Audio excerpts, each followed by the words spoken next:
جب ہم آپ کی ویڈیوز دیکھتے ہیں یا آپ کے جو بیانات ہیں وہ سنتے ہیں تو ایک جذبہ اور شوق پیدا ہوتا ہے، لیکن پھر کچھ لوگ ہیں جو ہمارے ذہنوں کو ایک کشمکش میں مبتلا کر دیتے ہیں، ہمارے ذہن کنفیوز ہو جاتے ہیں، اور آپ ہم سے زیادہ بہتر جانتے ہیں کہ کن خیالات کو ہمارے ذہنوں میں بٹھایا جاتا ہے۔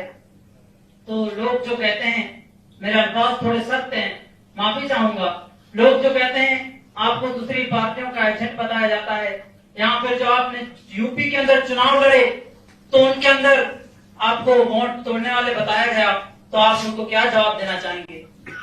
السلام علیکم۔ وعلیکم السلام۔ تو یہ سوال ایسا ہے کہ جب تک اللہ میرے کو زندہ رکھیں گا اس کا جواب دیتے رہنا پڑے گا، مگر میں ایک بات بتانا چاہ رہا ہوں، جو لوگ مجھ پر الزام لگا رہے ان کو اللہ کے سامنے جواب دینا پڑے گا حشر کے میدان میں تو یہ جواب دے دوں گا آپ کو، مگر جو الزام مجھ پہ لگا رہے ان کو اللہ کے سامنے یہ بتانا پڑے گا۔ تو اب اس سے بڑھ کے بات میں کیا کر سکتا ہوں؟ میں بار بار کہہ رہا ہوں کہ ہاں میں ایک سیاسی پارٹی ہوں، میں ایک سیاسی پارٹی کا ممبر ہوں، الیکشن لڑنا میرا کام ہے۔ میں کوئی انجمن تدفین اور تکفین کا تو نمائندہ نہیں ہوں،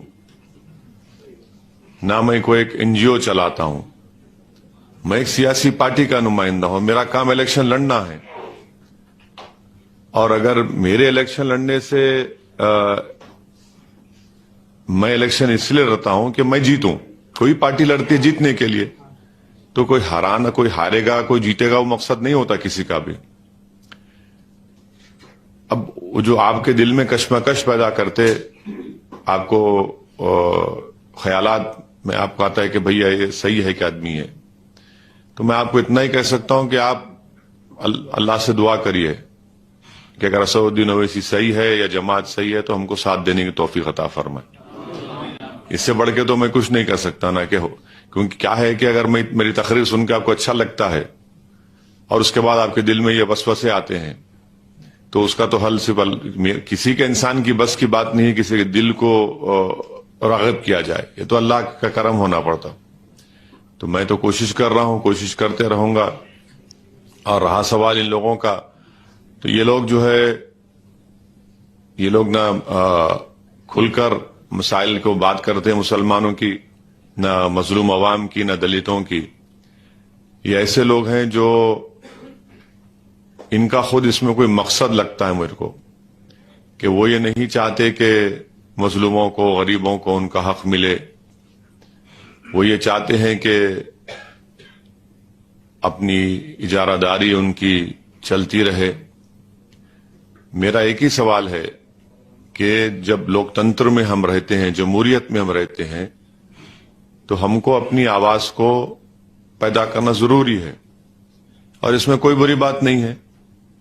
ہر آدمی، ہر پارٹی کے نمائندے اپنے اپنے لوگوں کو، اپنی برادری کو، اپنی ذات کو، اپنی کاسٹ کو وہ آگے لے کر بڑھتے ہیں، تو اب اس میں اس پر کوئی انگلی نہیں اٹھاتا ہے۔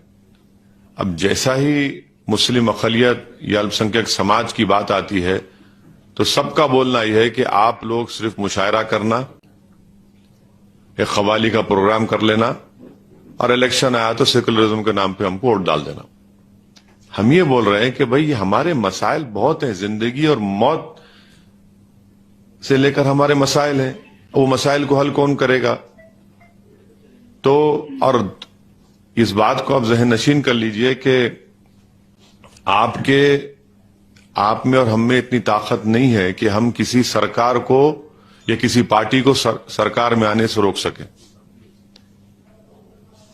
ہم میں اتنی صلاحیت ہے کہ ہم اپنے ووٹ سے برادران وطن کے ساتھ لے کر ہم اپنے نمائندوں کو کامیاب کر سکتے ہیں۔ تو میرا بولنا اتنا ہی ہے۔ اور جو لوگ یو پی کے تعلق سے بولتے ہیں، یہ بات سچ ہے کہ 90% اتر پردیش کے مسلمان نے اپنا ووٹ سماجوادی کو دیا، اس میں کوئی انکار نہیں کر سکتا۔ مگر حاصل کیا ہوا میرے کو بتائیے. میں تو اتر پردیش کے ودھان سبھاؤں کے چناؤ کے سلسلے میں میرے خیال سے کم سے کم 150 سے زیادہ اللہ نے مجھے موقع دیا تقاریر کرنے کا، پارٹی کے لیے انتخابی مہم چلانے کا.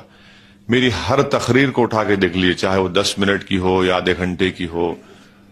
میں یہ بار بار بول رہا تھا کہ آپ ان کو نہیں روک پائیں گے، بی جے پی کو. تو میرے کو بولتے تھے دیکھو ملا ہوا ہے. میں اگر میں جھوٹ بولوں گا تو کیا ملا ہوا نہیں ہوں کیا؟ میں سچائی کو بیان کر رہا تھا. دیکھو آپ نہیں روک پائیں گے، آپ اپنے نمائندے کو کامیاب کر لو. مگر آپ عالم دین ہے، میں یہاں بیٹھ کر نہیں بول سکتا نا کہ ہدایہ کی پہلی جلد میں کیا لکھا ہوا ہے. وہ تو عالم دین بولیں گے. اب حنفی مسلک کا معاملہ آئے گا تو وہ عالم دین بیان کریں گا، سعودی یونیورسٹی کیا بیان کریں گا. فتویٰ دینا ہے دین کے وہ آپ دیں گے. مگر سیاست کا میں طالب علم ہوں. ہم اس بات کو دیکھ رہے تھے، محسوس کر رہے تھے کہ یہ نہیں ہونے والا ہے. مگر مجھ پہ انگلی اٹھا دیے، بولے دیکھو ابھی سے بول رہا ہے. اب جب نتیجے آ گئے 10 مارچ کو تو اس کے بعد کیا بول رہے ہیں، سب خاموش ہو گئے. الیکشن جب آتا نا تو اب الیکشن اب گجرات کا آئے گا تو ہم میں سے ہی لوگ کھڑے ہو جائیں گے اور وہی پرانا جملہ ڈائلاگ بولیں گے، زندگی موت کا مسئلہ ہے. ابھی زندگی موت کا مسئلہ پھر چناؤ کے بعد ختم ہو جاتا ہے کیا؟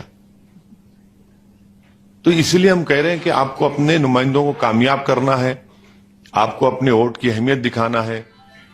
اور آپ تعلیم کا مسئلہ بولے، روزگار کا مسئلہ ہے، صحت کا مسئلہ ہے، بزنس کا مسئلہ ہے، زندگی کے ہر شعبے جات کا ایک مسئلہ ہے. اور اس کا راز تعلق جمہوریت میں سیاسی آواز سے اور طاقت سے ہوتا ہے. تو اس لیے میری آپ تمام سے گزارش ہے کہ آپ ان باتوں پر غور کریے. اور یقیناً جمہوریت میں ہر ایک کو اختیار ہے تنقید کرنے کا. میں تنقید ہوگی، تنقید کو ہم قبول بھی کرتے ہیں. اگر ایسی تنقید ہو جس میں ہماری اصلاح ہو سکے تو مجھے قابل قبول ہے. مگر تنقید کرنا اور صرف اس لیے تنقید کرنا کہ نہیں یہ سیاسی قوت نہیں بن جانا، اگر یہ سیاسی طاقت بنیں گے تو نقصان ہوگا. نقصان کہاں ہو رہا ہے؟ نقصان تو ہو ہی رہا ہے نا، نقصان تو ہو ہی رہا ہے. آپ فائدہ کہاں ہو رہا مجھے بتا دو. آپ فائدہ تو کہیں پر بھی نہیں ہو رہا ہے. اب پارلیمنٹ میں آپ بولتے ہم تقریر کرتے، بھائی کیوں میں ایک ہی کروں؟ سب کو کرنا چاہیے نا، سب کو کرنا چاہیے. اگر کل اللہ سبحانہ تعالیٰ کے پاس سب کو جانا ہے، کل میں بھی چلے جاؤں گا تو کیا کریں گے آپ لوگ؟ وہ یاد کریں گے کہ ارے ایک آدمی تھا بولنے والا، اب کوئی نہیں ہے. یہ تو بات نہیں ہے نا. آپ کو پیدا کرنا ہے، آپ کو کسی کو اپنا نیتا بنا کر بھی جانا ہے. اور الحمدللہ یہ امت کسی کے فرد کی محتاج تھی نہ کبھی رہے گی انشاءاللہ تعالی. اگر میں اچھا کام نہیں کروں گا اللہ مجھ سے بہتر کسی کو کام کرانے لگائے گا. میرا ماننا ہے، میرا ایمان ہے.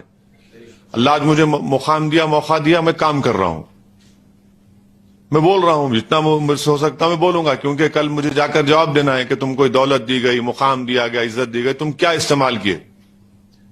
تو ٹھیک ہے، میں کوئی دعویٰ نہیں کر رہا ہوں کوئی میں بہت بڑا نیک آدمی ہوں. یقیناً اگر دنیا کا سب سے بڑا گناہ گار ہے تو سعودی یونیورسٹی ہے. مگر مجھے اس بات کی فکر ہے کہ مجھے یہاں نہیں پوچھے تو وہاں تو جواب بتانا پڑے گا نا. مال بتانا کیا، سب سامنے رہے گا. میرے انگلیاں، میرا بال، میرا ناخن، میرے پیر سب جواب دے دیں گے. تو یہ آپ بھی سوچئے اور اس بات کو ہم کو لے کے آگے بڑھنا ہے. میں جانتا ہوں کہ یہ کام آسان نہیں ہے، بالکل آسان نہیں ہے. میں صابر بھائی کی قیادت میں جو کام ہو رہا آسان کام نہیں ہے، بہت مشکل کام ہے یہ. مگر ہم کو اللہ کی ذات پر پورا بھروسہ ہے، اعتماد ہے، ہم اس پر توکل کر رہے ہیں. اور جو سنت کا طریقہ ہے کہ مشورہ کرنا، مشاورت کرنا، اسی لیے آپ کو تکلیف دی گئی، احمد دی گئی. ہم بار بار آپ کو تکلیف دیں گے اس معاملے میں، آپ سے پوچھتے رہیں گے. آپ کی سرپرستی چاہیے، آپ کی رہبری چاہیے. اگر ہم غلطی کر رہے تو ہمارا ہاتھ پکڑ کے بولو کہ صابر اسد صاحب یہ صحیح کرو، یہ غلط ہو رہا ہے. میں اس کے لیے قبول کرنے تیار ہوں. اور دیکھیے، اگر آپ مسجد میں اگر نماز ہو رہی ہے جماعت کی تو میں دیوار کے پاس کھڑے کہ نہیں پکار سکتا نا، امام صاحب آپ بھول گئے، آپ سورہ غلط پڑھے. میرے کو میں جماعت میں رہوں گا تو بولوں گا نا سبحان اللہ، تو امام صاحب کو خیال ہے ارے بھائی یہ غلط ہوا ہے، دیوار کے پاس بڑھ کھڑے رہ کے تو نہیں بول سکتا نا میں. تو جماعت میں جب رہوں گا تو تبھی تو صحیح ہوگا نا معاملہ. تو اسی لیے آپ سے گزارش ہے کہ آپ اس پر غور فرمائیے. اور یہ ہمارے خلاف لوگ بولتے ہیں ان کا اختیار ضرور ہے، مگر ہم یہ بول رہے ہیں کہ صرف اگر میرے خلاف بولنے سے فائدہ ہو رہا ہے تو اس کا حل کیا ہے بتاؤ. پھر آپ حل بھی تو نہیں بتاتے. پھر آپ بولتے نہیں سب ایک ہی حمام میں سب ننگے ہیں، تو پھر بھائی کس کے پاس کپڑے پہنے اس کو پکڑ لو نا. آپ وہ بھی نہیں کرنا چاہتے. بھائی میں یہ بول رہا ہوں کہ یہ چیز ہے، میں یہ حل بتا رہا ہوں، یہ طریقہ بتا رہا ہوں. اگر آپ بولیں گے نہیں سب بیکار ہے تو کیا کرنا؟ گھر کے در و دیوار کو بند کر کے بیٹھ جانا ہاتھ میں تسبیح لے کے؟ ایسا تو نہیں ہو سکتا ہے نا. آپ کو گھر کے باہر بھی جانا ہے، گھر کے باہر ہمارے مسائل ہیں. تو ان چیزوں پر آپ غور فرمائیے.